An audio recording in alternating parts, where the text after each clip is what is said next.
J'associe, à tort ou à raison, mon mariage avec la mort de mon père dans le temps. Qu'il existe d'autres liens sur d'autres plans entre ces deux affaires, c'est possible. Il m'est déjà difficile de dire ce que je crois savoir. Je suis allé, il n'y a pas très longtemps, sur la tombe de mon père. Cela, je le sais, et j'ai relevé la date de son décès. De son décès seulement, car celle de sa naissance m'était indifférente ce jour-là. Je suis parti le matin et je suis rentré le soir, ayant cassé la croûte au cimetière. Mais quelques jours plus tard, désirant savoir à quel âge il était mort, j'ai dû retourner sur sa tombe pour relever la date de sa naissance. Ces deux dates limites, je les ai notées sur un morceau de papier que je garde par-devers moi. C'est ainsi que je suis en mesure d'affirmer que je devais avoir à peu près 25 ans lors de mon mariage. Car la date de ma naissance à moi, je dis bien de ma naissance à moi, je ne l'ai jamais oubliée. Je n'ai jamais été obligé de la prendre par écrit. Elle reste gravée dans ma mémoire, le millésime tout au moins, en chiffres que la vie aura du mal à effacer. Le jour aussi, quand je fais un effort, je le retrouve. Et je le célèbre souvent, à ma façon. Je ne dirai pas chaque fois qu'il revient, non, car il revient trop souvent, mais souvent. Personnellement, je n'ai rien contre les cimetières. Je m'y promène assez volontiers, plus volontiers qu'ailleurs, je crois, quand je suis obligé de sortir. L'odeur des cadavres, que je perçois nettement sous celle de l'herbe et de l'humus, ne m'est pas désagréable.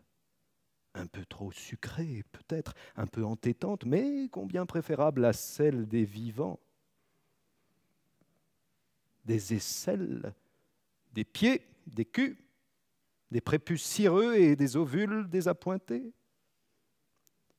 Et quand les restes de mon père y collaborent, aussi modestement que ce soit, il s'en faut de peu que je n'ai la larme à l'œil.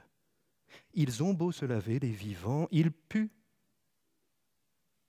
Oui, comme lieu de promenade, quand on est obligé de sortir, laissez-moi les cimetières et allez vous promener, vous, dans les jardins publics ou à la campagne.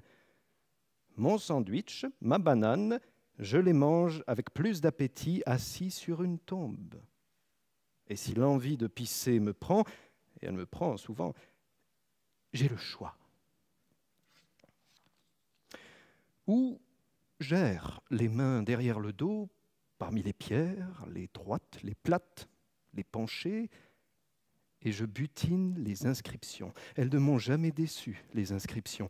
Il y en a toujours 3 ou 4 d'une telle drôlerie que je dois m'agripper à la croix ou à la stèle ou à l'ange pour ne pas tomber. La mienne, je l'ai composée il y a longtemps et j'en suis toujours content, assez content. Mes autres écrits, ils n'ont pas le temps de sécher qu'ils me dégoûtent déjà. Mais mon épitaphe me plaît toujours. Elle illustre un point de grammaire.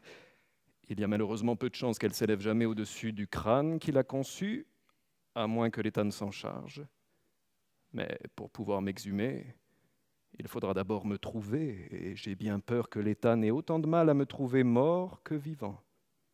C'est pour cela que je me dépêche de la consigner à cette place, avant qu'il ne soit trop tard, 6J, qui échappe à temps, qu'il n'en échappe que maintenant.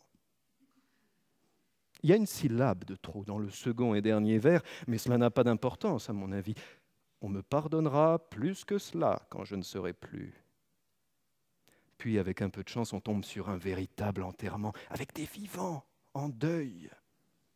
Et quelquefois, une veuve qui veut se jeter dans la fosse. Et presque toujours cette histoire de poussière.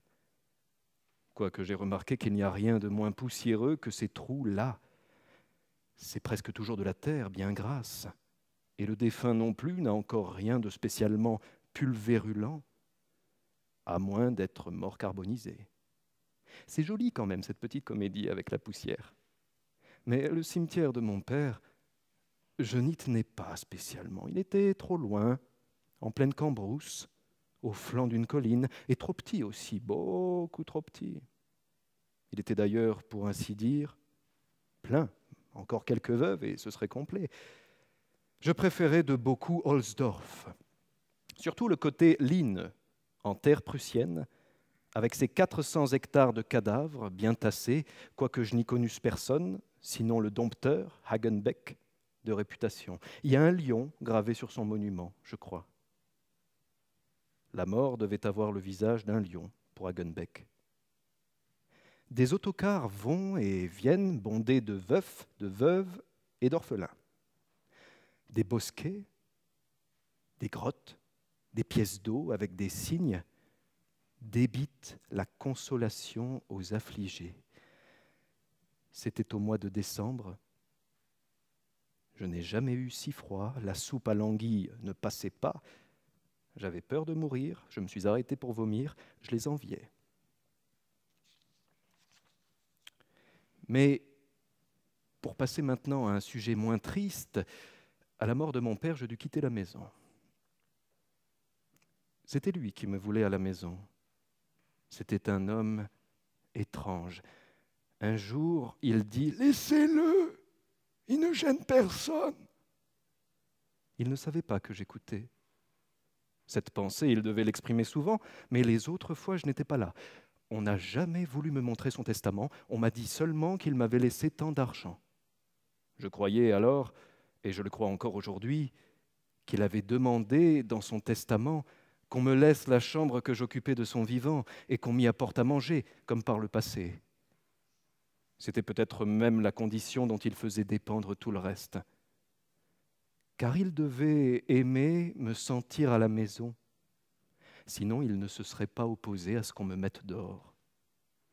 Peut-être avait-il seulement pitié de moi, mais je ne le crois pas. Il aurait dû me léguer la maison tout entière, comme ça j'aurais été tranquille, les autres aussi d'ailleurs, car je leur aurais dit « Mais restez donc, vous êtes chez vous ». C'était une maison énorme. Oui, il a été bien couillonné, mon pauvre père, si c'était vraiment dans ses intentions de continuer à me protéger d'au-delà du tombeau. Quant à l'argent, soyons justes, ils me le remirent tout de suite, le lendemain même de l'inhumation. Peut-être qu'il leur était matériellement impossible de faire autrement. Je leur dis « Gardez cet argent et laissez-moi continuer à vivre ici, dans ma chambre, comme du vivant de papa. » J'ajoutais que Dieu ait son âme, dans l'espoir de leur faire plaisir. Mais ils n'ont pas voulu. Je leur proposais de me mettre à leur disposition quelques heures par jour pour les menus travaux d'entretien dont toute maison a besoin, si l'on ne veut pas qu'elle tombe en poussière. Bricoler, c'est encore une chose possible. Je ne sais pas pourquoi. Je leur proposais notamment de m'occuper de la serre chaude. Là, j'aurais volontiers passé 3 ou 4 heures par jour dans la chaleur, à soigner les tomates, les œillets, les jacinthes, les semis. Il n'y avait que mon père et moi pour comprendre les tomates dans cette maison. Mais ils n'ont pas voulu. Un jour, en revenant des WC, je trouvais la porte de ma chambre fermée à clé et mes affaires empilées devant la porte. C'est vous dire combien j'étais constipé à cette époque. C'est l'anxiété qui me constipait, je crois. Mais étais-je réellement constipé? Je ne crois pas. Du calme, du calme. Et pourtant, je devais l'être, car comment expliquer autrement ces longues, ces atroces séances au cabinet, au water? Je ne lisais jamais, pas plus là qu'ailleurs. Je ne rêvais ni ne réfléchissais. Je regardais vaguement l'almanach pendu à un clou devant mes yeux. On y voyait l'image en couleur d'un jeune homme barbu entouré de moutons. Cela devait être Jésus. J'écartais mes fesses avec mes mains et je poussais.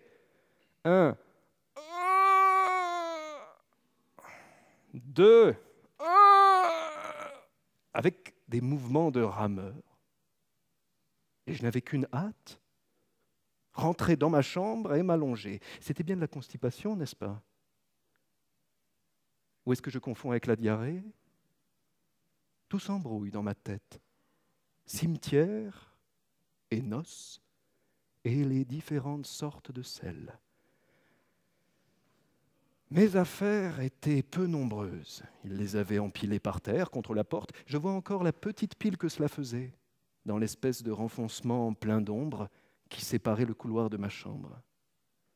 C'est dans ce petit espace fermé, sur 3 côtés, que je dus me changer.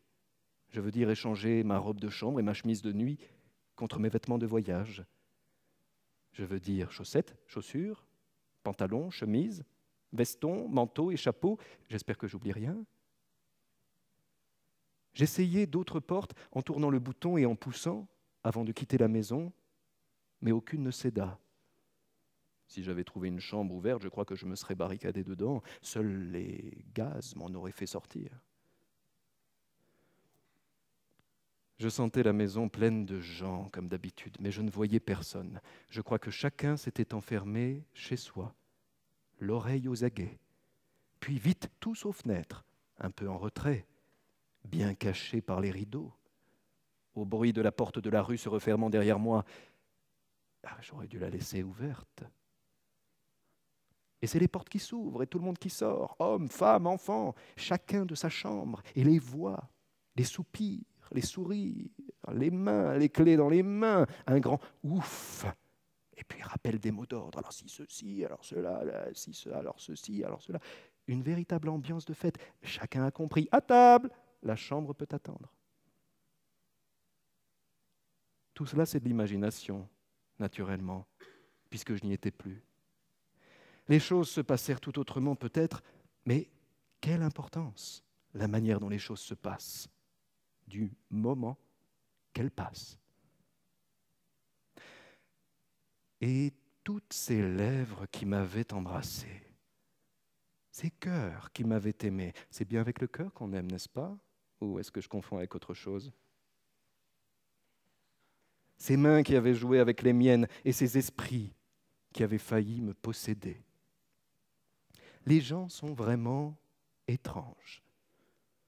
Pauvre papa, il devait être bien emmerdé ce jour-là, s'il pouvait me voir, nous voir, emmerdé pour moi, je veux dire. À moins que, dans sa grande sagesse de désincarné, il ne vît plus loin que son fils, dont le cadavre n'en était pas encore tout à fait à point. Mais pour passer maintenant à un sujet plus gai, le nom de la femme avec qui je m'unis, à peu de temps de là, le petit nom était Lulu. Du moins, elle me l'affirmait, et je ne vois pas quel intérêt elle pouvait avoir à me mentir à ce propos. Évidemment, on ne sait jamais. N'étant pas française, elle disait « loulou ». Moi aussi, n'étant pas français non plus, je disais « loulou » comme elle. Tous les deux, nous disions « loulou ». Elle m'a pris également son nom de famille, mais je l'ai oublié. J'aurais dû le noter sur un morceau de papier. Je n'aime pas oublier les noms propres. Je fis sa connaissance sur un banc, sur les bords du canal, de l'un des canaux, car notre ville en a 2, mais je n'ai jamais su les distinguer. C'était un banc très bien situé, adossé à un monceau de terre et de détritus durcis, de sorte que mes arrières étaient couverts. Mes flancs aussi, partiellement, grâce à 2 arbres vénérables, et même morts, qui flanquaient le banc de part et d'autre.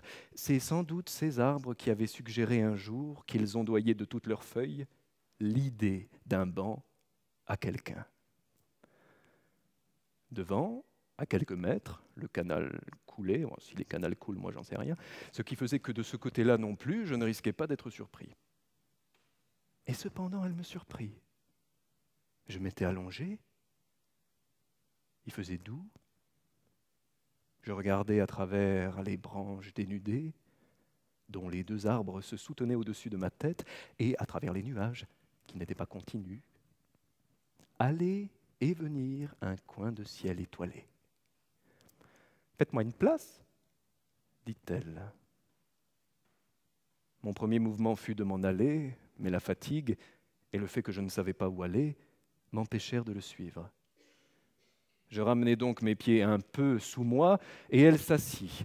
Il ne se passa rien entre nous ce soir-là, et elle s'en alla bientôt sans m'avoir adressé la parole. Elle avait seulement chanté, comme pour elle, et sans les paroles, heureusement, quelques vieilles chansons du pays, d'une façon curieusement fragmentaire, en sautant de l'une à l'autre, et en revenant à celle qu'elle lui avait préférée. Elle avait une voix fausse, mais agréable. Je sentais l'âme qui s'ennuie très vite et n'achève rien, qui est de toutes peut-être la moins emmerdante. Même le banc, elle en avait eu vite assez, et quant à moi, un coup d'œil lui avait suffi. C'était en réalité une femme extrêmement tenace. Elle revint le lendemain et le surlendemain, et les choses se passèrent à peu près de la même façon. Quelques paroles furent échangées, peut-être. Le jour suivant, il pleuvait, et je me croyais tranquille, mais je me trompais. Je lui demandai s'il était dans ses projets de venir me déranger tous les soirs. « Je vous dérange », dit-elle. Elle me regardait, sans doute. Elle ne devait pas voir grand-chose. 2 paupières peut-être, et un peu de nez et de front, obscurément, à cause de l'obscurité. « Je croyais que nous étions bien, dit-elle. « Vous me dérangez, dis-je. Je ne peux pas m'allonger quand vous êtes là. » Je parlais dans le col de mon manteau, et elle m'entendait quand même. « Vous tenez tant que ça à vous allonger ?» dit-elle. « Le tort qu'on a, c'est d'adresser la parole aux gens. »« Vous n'avez qu'à poser vos pieds sur mes genoux ?» dit-elle. Je ne me fis pas prier. Je sentais sous mes pauvres mollets ses cuisses rebondies. Elle se mit à me caresser les chevilles. Si je lui envoyais un coup de talon dans le con, me dis-je. On parle d'allongement aux gens et ils voient tout de suite un corps étendu. La chose qui m'intéressait, moi, roi sans sujet, celle dont la disposition de ma carcasse n'était plus que le lointain et futile reflet, c'était la supination cérébrale, l'assoupissement de l'idée de moi et de l'idée de ce petit résidu de vétie empoisonnante qu'on appelle le non-moi et même le monde par paresse. Mais à 25 ans, il bande encore l'homme moderne. Physiquement aussi, de temps en temps, c'est le lot de chacun. Moi-même, je n'y coupais pas, si on peut appeler ça bander. Elle s'en aperçut naturellement. Les femmes flairent un phallus en l'air à plus de 10 kilomètres et se demandent « Comment a-t-il pu me voir, celui-là » On n'est plus soi-même dans ces conditions, et c'est pénible de ne plus être soi-même, encore plus pénible que l'être, quoi qu'on en dise. Car lorsqu'on l'est, on sait ce qu'on a à faire pour l'être moins. Tandis que lorsqu'on ne l'est plus, on est n'importe qui, plus moyen de s'estomper. Ce qu'on appelle l'amour, c'est l'exil, avec de temps en temps une carte postale du pays. Voilà mon sentiment ce soir. Quand elle eut fini et que mon moi à moi, l'apprivoisé, se fut reconstitué à l'aide d'une brève inconscience, je me retrouvai seul. Je me demande si tout cela n'est pas de l'invention, si en réalité les choses ne se passèrent pas tout autrement, selon un schéma qu'il m'a fallu oublier. Et cependant, son image à elle reste liée à celle du banc, pour moi.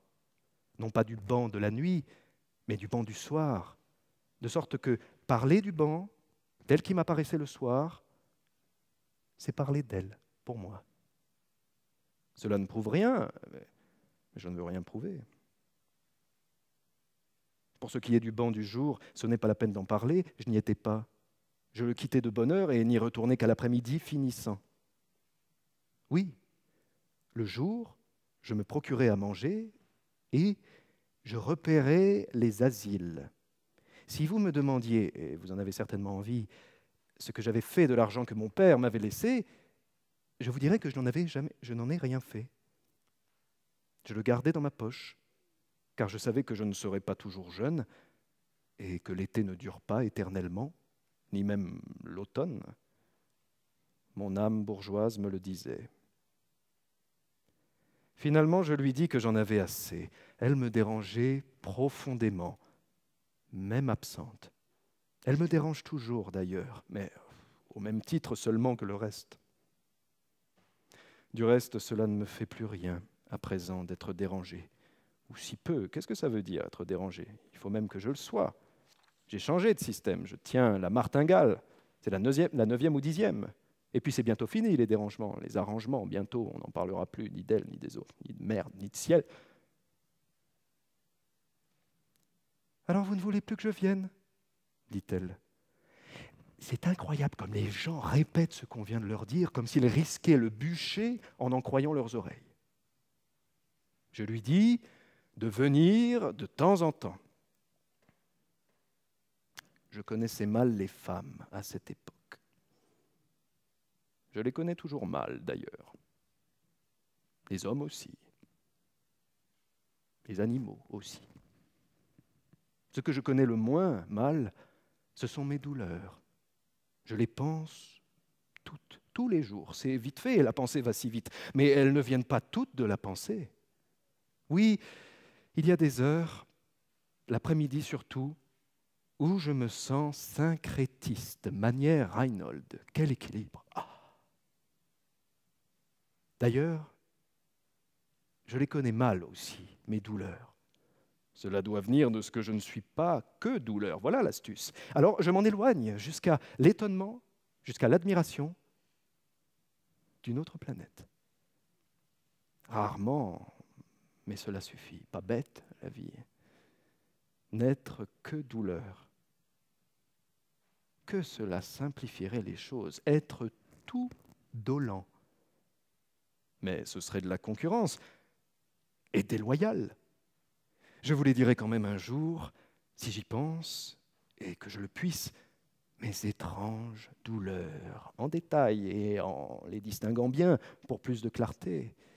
Je vous dirai celle de l'entendement, celle du cœur ou affective, celle de l'âme, très jolie, celle de l'âme, et puis celle du corps, les internes, ou cachées d'abord, puis celles en surface, en commençant par les cheveux et en descendant méthodiquement et sans me presser jusqu'aux pieds. Siège des corps, crampes, oignons, ongles incarnés, engelures, trench foot et autres bizarreries.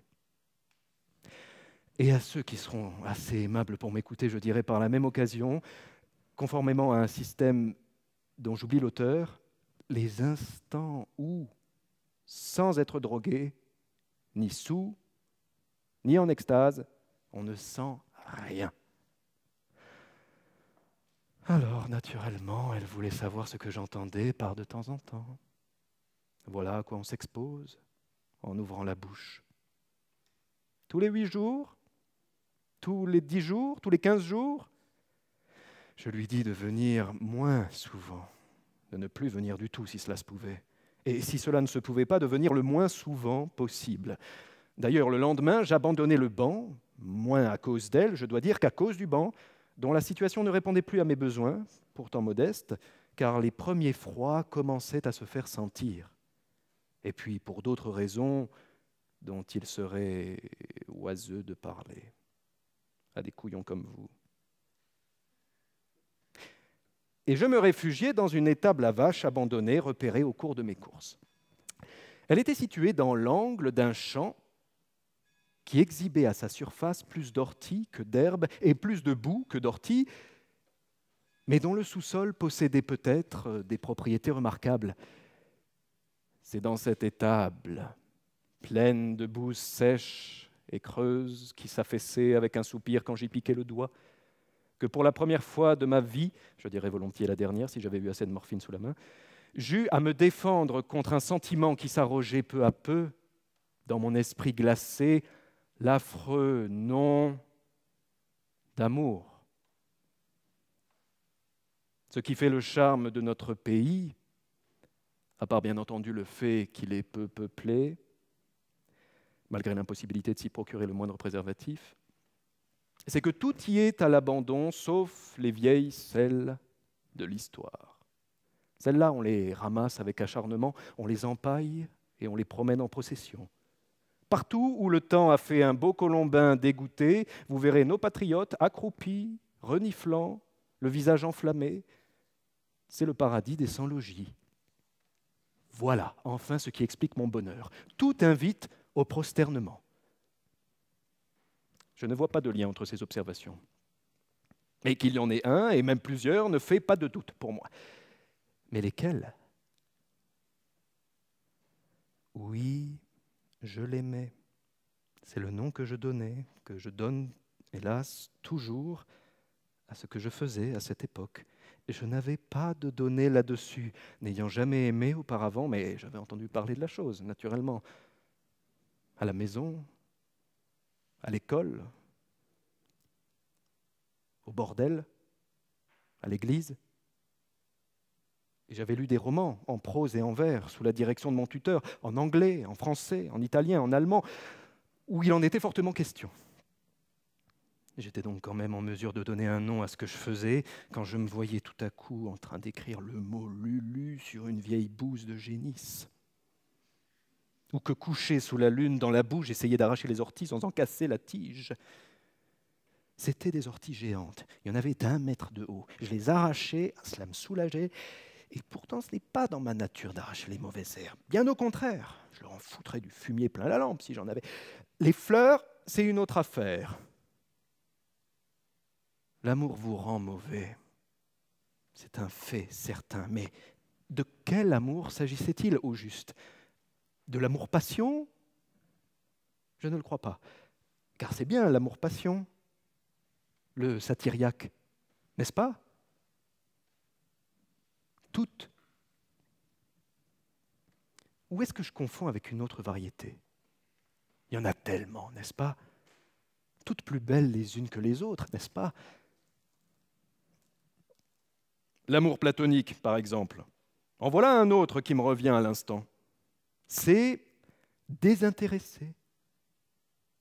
Peut-être que je l'aimais d'un amour platonique. J'ai du mal à le croire. Est-ce que j'aurais tracé son nom sur de vieilles merdes de vache si je l'avais aimé d'un amour pur et désintéressé? Et avec mon doigt par-dessus le marché, que je suçais par la suite. Voyons. Je pensais à Lulu. Et si ce n'est pas tout dire, c'est assez dire, à mon avis. D'ailleurs, j'en ai marre de ce nom, Lulu, et je m'en vais lui donner un autre, d'une syllabe cette fois. Anne, par exemple. Bon, c'est pas une syllabe, mais ça fait rien. Alors je pensais à Anne, moi qui avais appris à ne penser à rien, sinon à mes douleurs, très rapidement, puis aux mesures à prendre pour ne pas mourir de faim, ou de froid, ou de honte, mais jamais sous aucun prétexte aux êtres vivants en tant que tels. Je me demande ce que ça veut dire. Quoi que j'ai pu dire, ou qu'il puisse m'arriver de dire à ce sujet, car j'ai toujours parlé, je parlerai toujours de choses qui n'ont jamais existé, ou qui ont existé, si vous voulez, et qui existeront probablement toujours, mais pas de l'existence que je leur prête. Les képis, par exemple, existent bien, et il y a peu d'espoir qu'ils disparaissent jamais. Mais moi, je n'ai jamais porté un képi, non, faux. J'ai écrit quelque part, ils me donnèrent un chapeau. Or, jamais ils ne me donnèrent un chapeau. J'ai toujours conservé mon chapeau à moi, celui que mon père m'avait donné. Et je n'ai jamais eu d'autre chapeau que celui-là. Il m'a suivi dans la mort, d'ailleurs. Alors je pensais à Anne, beaucoup, 20 minutes, 25 minutes, et jusqu'à une demi-heure, par jour. J'arrive à ces chiffres en additionnant d'autres chiffres plus petits. Cela devait être ma façon d'aimer. Faut-il en conclure que je l'aimais de cet amour intellectuel qui m'a déjà arraché tant de bêtises à un autre endroit? Je ne peux pas le croire, car si je l'avais aimé de cette manière, est-ce que je me serais amusé à tracer le mot âne sur d'immémoriaux excréments de bovins, à arracher à pleine main les orties, et aurais-je senti sous mon crâne ces cuisses palpiter comme deux traversins possédés?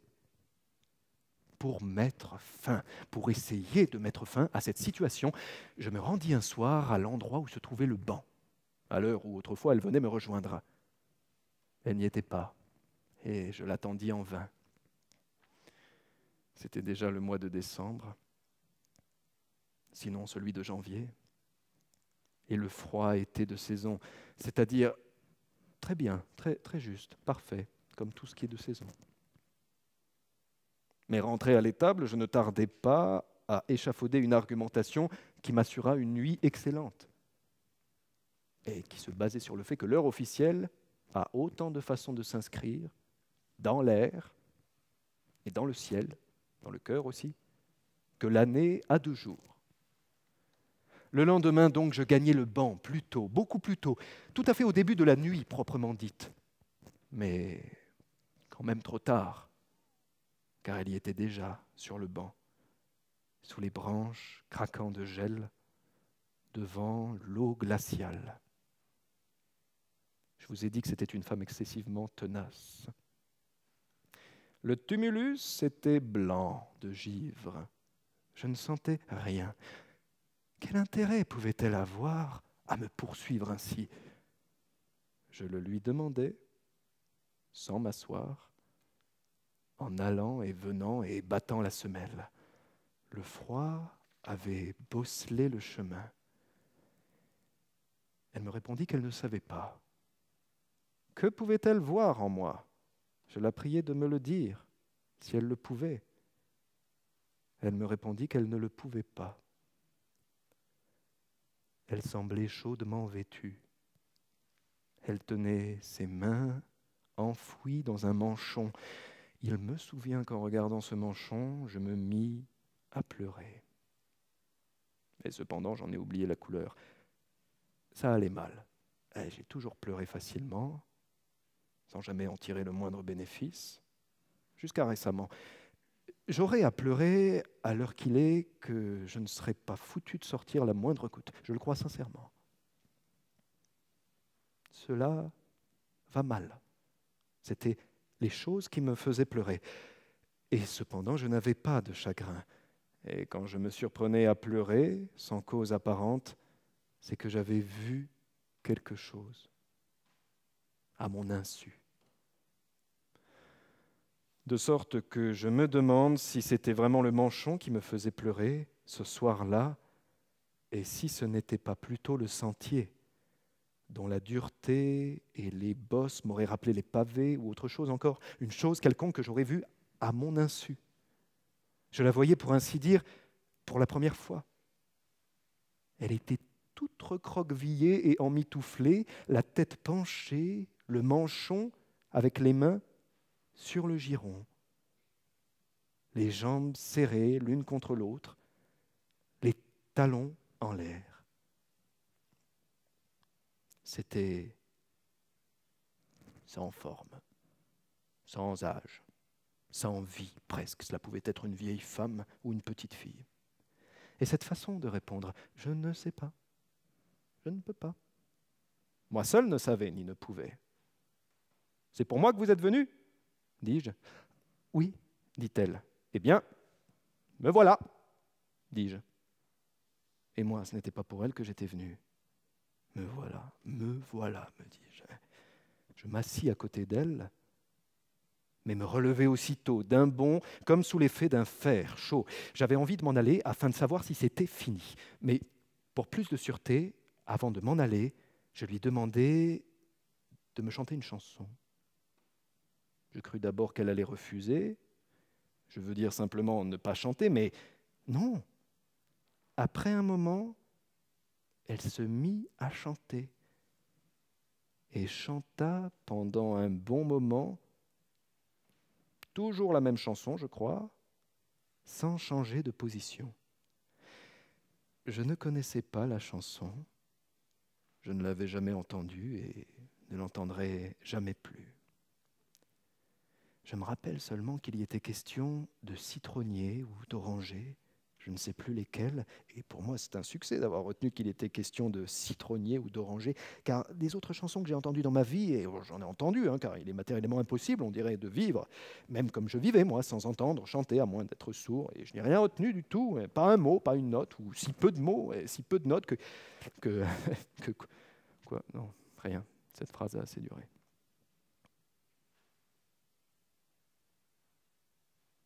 Puis je m'éloignais, et tout en m'éloignant, je l'entendais qui chantait une autre chanson, ou peut-être la suite de la même, d'une voix faible, et qui allait s'affaiblissant de plus en plus à mesure que je m'en éloignais, et qui finalement se tut, soit qu'elle eût fini de chanter, soit que j'en fusse trop loin pour pouvoir l'entendre. Je n'aimais pas rester sur une incertitude de cette sorte. À cette époque, je vivais dans l'incertitude, naturellement, de l'incertitude. Mais ces petites incertitudes-là, d'ordre physique, comme on dit, j'aimais autant m'en débarrasser tout de suite. Elles pouvaient me harceler comme des temps, comme pendant des semaines. Je fis donc quelques pas en arrière et je m'arrêtai.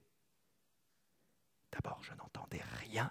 Puis j'entendais la voix, mais à peine, tant elle m'arrivait faiblement. Je ne l'entendais pas, puis je l'entendais, je dus donc commencer à l'entendre à un moment donné, et pourtant non, il n'y eut pas de commencement, tellement elle était sortie doucement du silence, et tellement elle lui ressemblait. Quand la voix s'arrêta enfin, je fis encore quelques pas vers elle, pour être sûr qu'elle s'était arrêtée et pas seulement baissée. Puis, me désespérant, me disant « Comment savoir ? À moins d'être à côté d'elle, penché sur elle ?» Je fis demi-tour et m'en allai pour de bon, plein d'incertitude. Mais quelques semaines plus tard, plus mort que vif, je retournai encore au banc. Cela faisait la 4e ou 5e fois depuis que je l'avais abandonné, à la même heure ou à peu près, je veux dire à peu près sous le même ciel. Non, ce n'est pas cela non plus, car c'est toujours le même ciel. Comment exprimer cette chose ?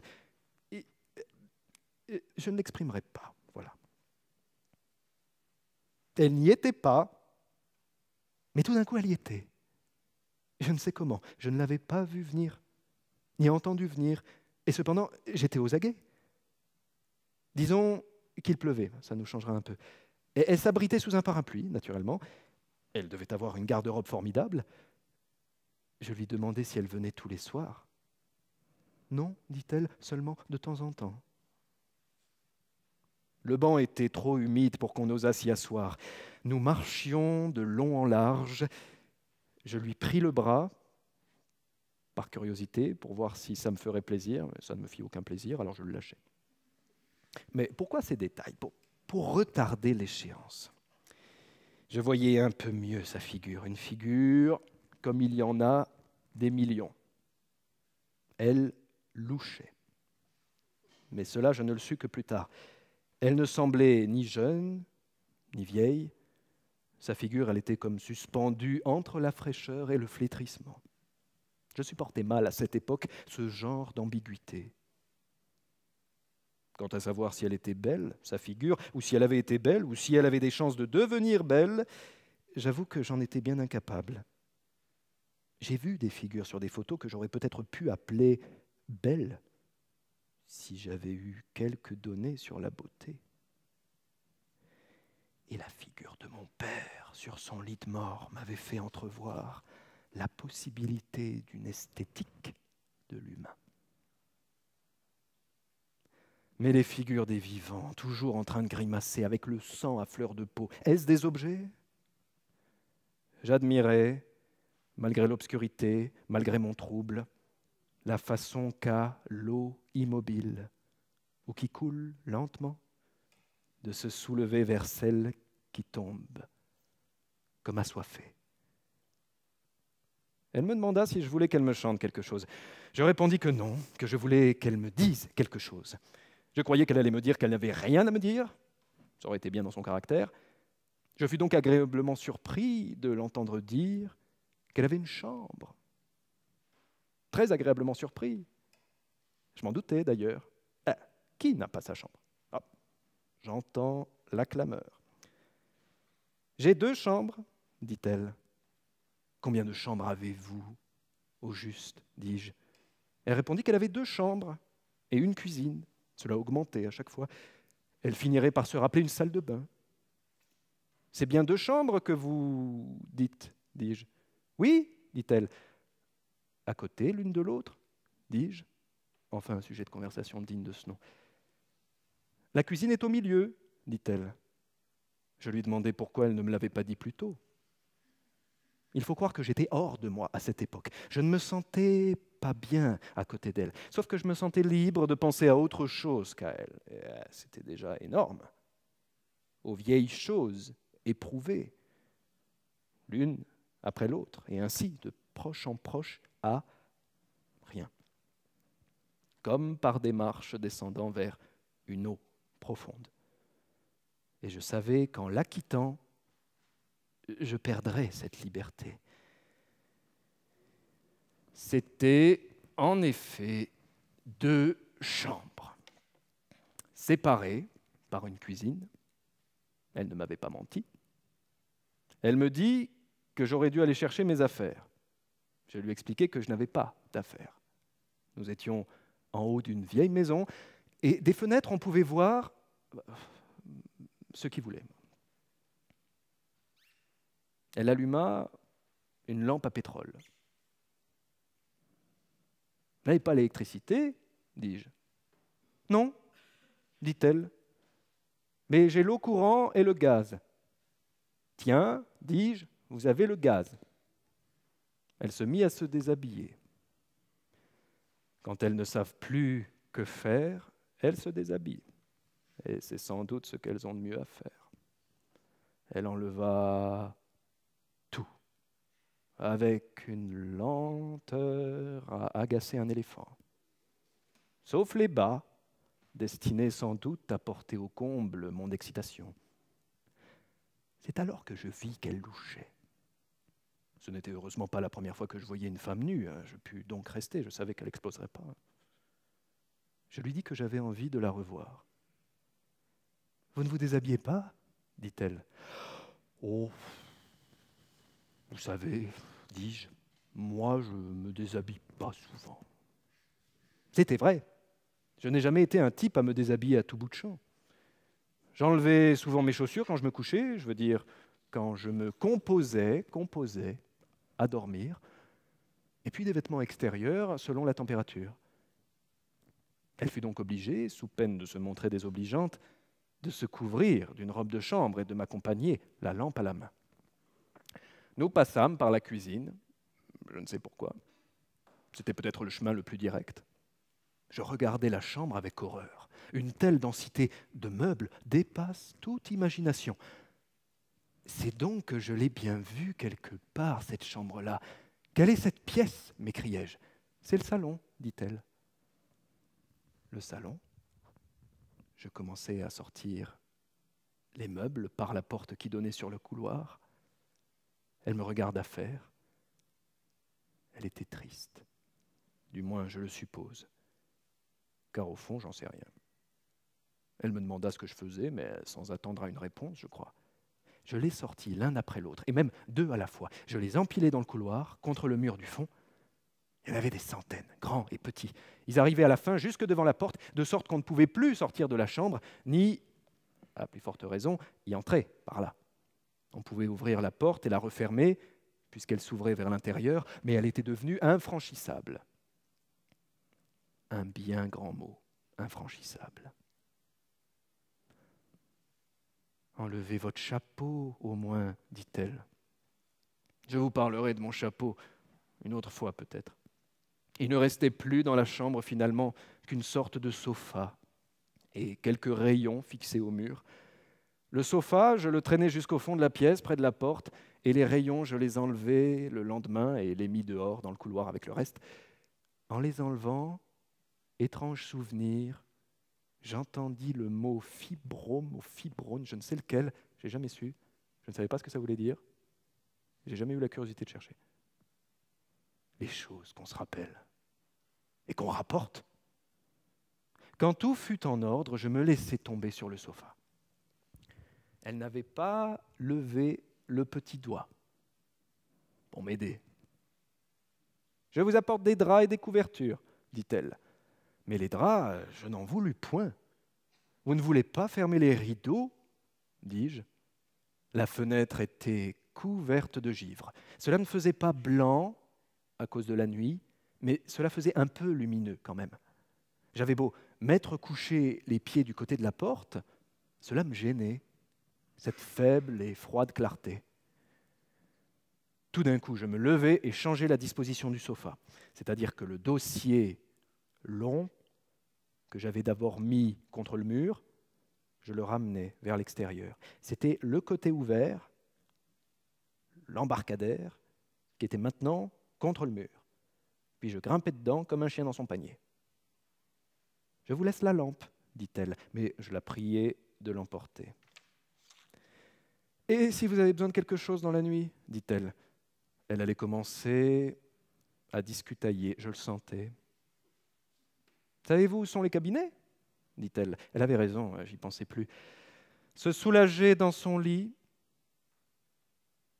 ça fait plaisir sur le moment, mais après on est incommodé.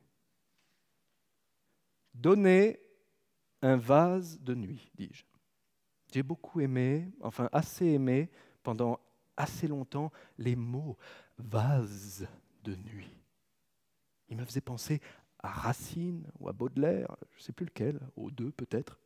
Ouais, je regrette, j'avais de la lecture. Et par eux, j'arrivais là où le verbe s'arrête. On dirait du Dante. Mais elle n'avait pas de vase de nuit. J'ai une sorte de chaise percée, dit-elle. Je voyais la grand-mère assise dessus, raide comme un piquet et fière. Elle venait de l'acheter, de l'acquérir à une vente de charité dans une tombola peut-être. C'était une pièce d'époque. Elle l'étreignait, plutôt elle l'essayait. Elle aurait presque voulu qu'on la vît. Retardons. Mais donnez-moi un simple récipient, dis-je. J'ai pas la dysenterie. Elle revint avec une sorte de casserole. Ce n'était pas une vraie casserole, car elle n'avait pas de queue. Elle était ovale, et elle avait 2 anses et un couvercle. « C'est le fait-tout, dit-elle. »« Je n'ai pas besoin du couvercle, dis-je. »« Vous n'avez pas besoin du couvercle, dit-elle. » Si j'avais dit que j'avais besoin du couvercle, elle aurait dit « Vous avez besoin du couvercle ?» Je mis l'ustensile sous les couvertures. J'aime tenir quelque chose à la main quand je dors, j'ai moins peur ainsi. Mon chapeau était encore tout mouillé. Je me tournai vers le mur. Elle prit la lampe sur le dessus de cheminée où elle l'avait déposée. Précisons, au-dessus de moi. Son ombre gesticulait. Je crus qu'elle allait me quitter, mais non, elle vint se pencher sur moi par-dessus le dossier. Tout ça, c'est des choses de famille, dit-elle. À sa place, je serais parti sur la pointe des pieds. Mais elle ne bougea pas. L'essentiel, c'était que déjà je commençais à ne plus l'aimer. Oui, je me sentais déjà mieux, d'attaque presque pour les descentes lentes vers les longues submersions dont j'étais depuis si longtemps privé par sa faute. Et je venais seulement d'arriver, mais dormir d'abord. Essayez maintenant de me mettre à la porte, dis-je. Il me sembla que le sens de ces paroles, et même le petit bruit qu'elles firent, je n'en pris connaissance que quelques secondes après les avoir prononcées. J'avais si peur de parler qu'il m'arrivait de temps en temps de laisser échapper par la bouche des phrases impeccables, au point de vue grammatical, mais entièrement dénuées, je ne dirais pas de signification, car à bien les examiner, elles en avaient une, et quelquefois plusieurs, mais de fondement. Mais le bruit, toujours je l'entendais, au fur et à mesure que je le faisais. Ce fut bien la première fois que ma voix m'arriva avec une telle lenteur. Je me retournai sur le dos pour voir ce qui se passait. Elle souriait. Peu de temps après, elle s'en alla en emportant la lampe. Je l'entendis traverser la cuisine et refermer sur elle la porte de sa cuisine et refermer sur elle la porte de sa chambre. J'étais seul, enfin, dans l'obscurité, enfin. Je n'en dirai pas plus long. Je me croyais parti pour une bonne nuit, malgré l'étrangeté du lieu. Mais non, ma nuit fut extrêmement agitée. Je me réveillai le lendemain matin, rompu, mes vêtements en désordre, les couvertures aussi, et Anne à côté de moi, nue, naturellement. Ce qu'elle avait dû se dépenser, je tenais toujours le faitout à la main. Je regardais dedans, je ne m'en étais pas servi. Je regardais mon sexe. Si seulement il avait su parler. Je n'en dirai pas plus long. Ce fut ma nuit d'amour. Peu à peu, ma vie s'organisa dans cette maison. Elle m'apportait mes repas aux heures que je lui avais indiquées. Elle venait de temps en temps voir si j'allais bien et n'avait besoin de rien. Elle vidait le faitout une fois par jour et elle faisait la chambre une fois par mois. Elle ne résistait pas toujours à la tentation de me parler. Mais d'une façon générale, je n'avais pas à me plaindre d'elle. Je l'entendais de temps en temps qui chantait dans sa chambre. Sa chanson traversait la porte de sa chambre, puis la cuisine, puis la porte de ma chambre à moi, et arrivait ainsi jusqu'à moi faible mais indiscutable. À moins qu'elle ne passât pas le couloir. Cela ne me dérangeait pas trop d'entendre chanter de temps en temps. Un jour, je lui demandai de m'apporter une jacinthe vivante dans un pot. Elle me l'apporta et la mit sur le dessus de cheminée. Il n'y avait plus dans ma chambre que le dessus de cheminée où l'on put poser des objets, à moins de les poser par terre. Je la regardais tous les jours, ma jacinthe. Elle était rose. J'aurais préféré une bleue. Au début, elle alla bien. Elle eut même quelques fleurs. Puis, elle capitula. Ce ne fut bientôt plus qu'une tige flasque parmi des feuilles pleureuses. L'oignon, à moitié sorti de la terre, comme à la recherche d'oxygène, sentait mauvais. Anne voulait l'enlever, mais je lui dis de la laisser. Elle voulait m'en acheter une autre, mais je lui dis que je n'en voulais pas d'autre. Ce qui me dérangeait davantage, c'était d'autres bruits, petits rires et gémissements, dont l'appartement s'emplissait sourdement à certaines heures, aussi bien de jour que de nuit. Je ne pensais plus à Anne, mais plus du tout, mais j'avais quand même besoin de silence pour pouvoir vivre ma vie. J'avais beau me raisonner, me dire que l'air est fait pour charrier les bruits du monde et que rire et gémissement y entrent forcément pour beaucoup, je ne m'en affectais pas moins. Je n'arrivais pas à décider si c'était toujours le même type ou s'il y en avait plusieurs. Les petits rires et gémissements se ressemblent tellement entre eux. J'avais une telle horreur, à cette époque, de ces misérables perplexités, que chaque fois que je donnais dans le panneau, je veux dire que j'essayais d'en avoir le cœur net. J'ai mis longtemps, toute la vie pour ainsi dire, à comprendre que la couleur d'un œil entrevu ou la provenance d'un petit bruit lointain sont plus près de Giudecca, dans l'enfer des ignorances, que l'existence de Dieu ou la genèse du protoplasme ou l'existence de soi et exige davantage de la sagesse qu'elle s'en détourne. C'est un peu beaucoup, toute une vie, pour arriver à cette consolante conclusion. Il ne vous reste le temps d'en profiter. J'étais donc bien avancé, l'ayant interrogée, quand elle me dit qu'il s'agissait de clients qu'elle recevait par roulement.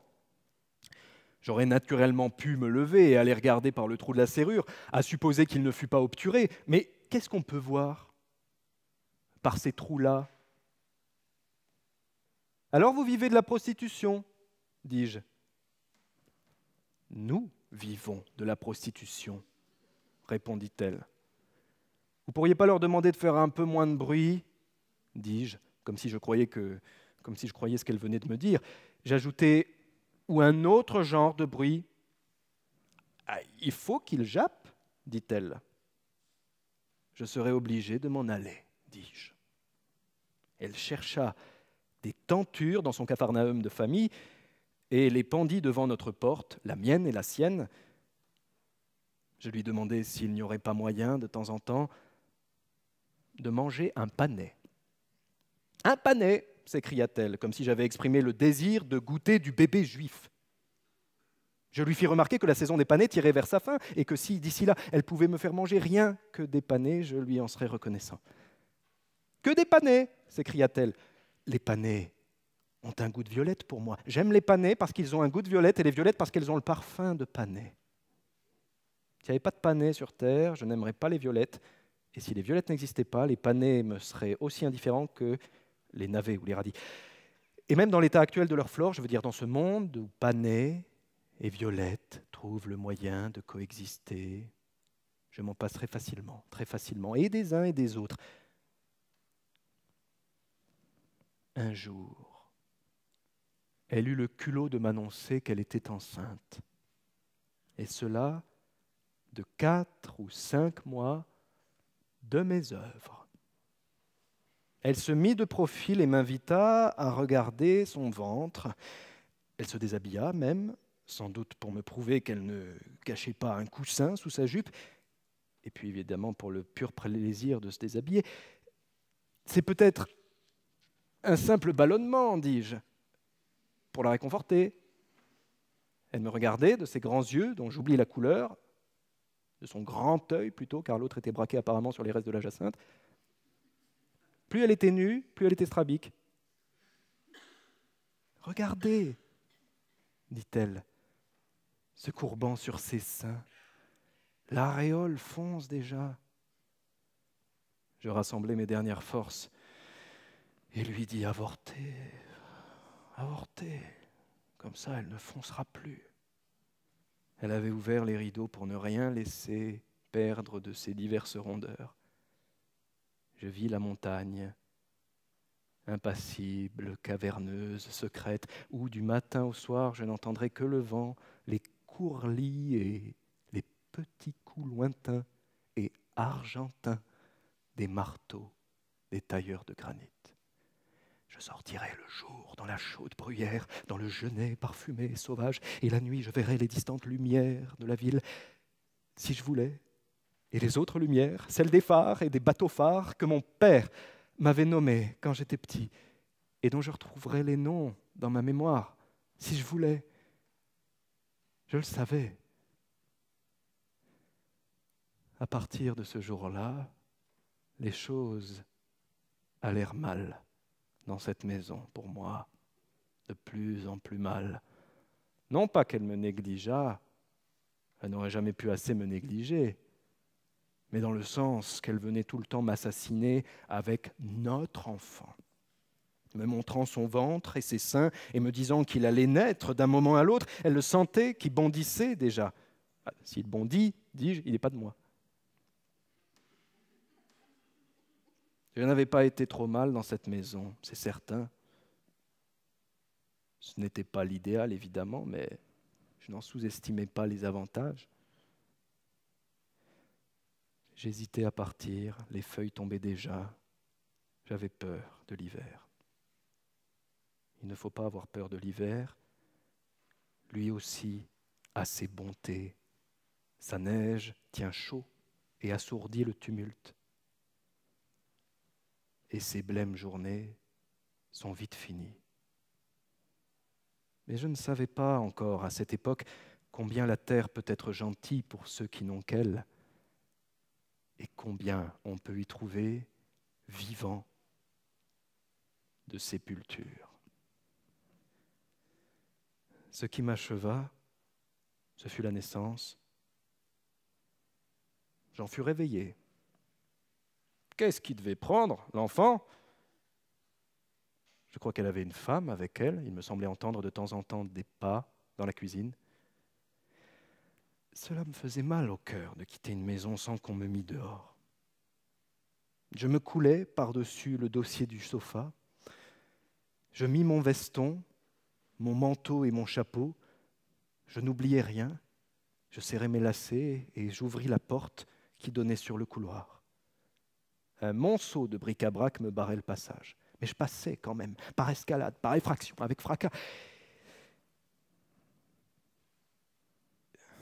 J'ai parlé de mariage. Ce fut quand même une sorte d'union. J'aurais eu tort de me gêner. Les hurlements défiaient toute concurrence. Cela devait être son premier. Ils me poursuivirent jusque dans la rue. Je m'arrêtais devant la porte de la maison et prêtais l'oreille. Je les entendais toujours. Si je n'avais pas su qu'on poussait des hurlements dans la maison, je ne les aurais peut-être pas entendus. Mais en sachant, je les entendais bien. Je ne savais pas très bien où j'étais. Je cherchais, parmi les étoiles et les constellations, les chariots. Mais je ne pus pas les trouver. Ils devaient cependant y être. C'est mon père qui me les avait montrés le premier. Il m'en avait montré d'autres, mais seul et sans lui, je n'avais jamais su retrouver que les chariots. Je me mis à jouer avec les cris, un peu comme j'avais joué avec la chanson, m'avançant, m'arrêtant, m'avançant, m'arrêtant, si l'on peut appeler ça jouer. Tant que je marchais, je ne les entendais pas, grâce au bruit de mes pas. Mais sitôt arrêtés, je les entendais à nouveau, chaque fois plus faible, certes. Mais qu'est-ce que cela peut faire qu'un cri soit faible ou fort? Ce qu'il faut, c'est qu'il s'arrête. Pendant des années, j'ai cru qu'ils allaient s'arrêter. Maintenant, je ne le crois plus. Il m'aurait fallu d'autres amours, peut-être. Mais l'amour, ça ne se commande pas.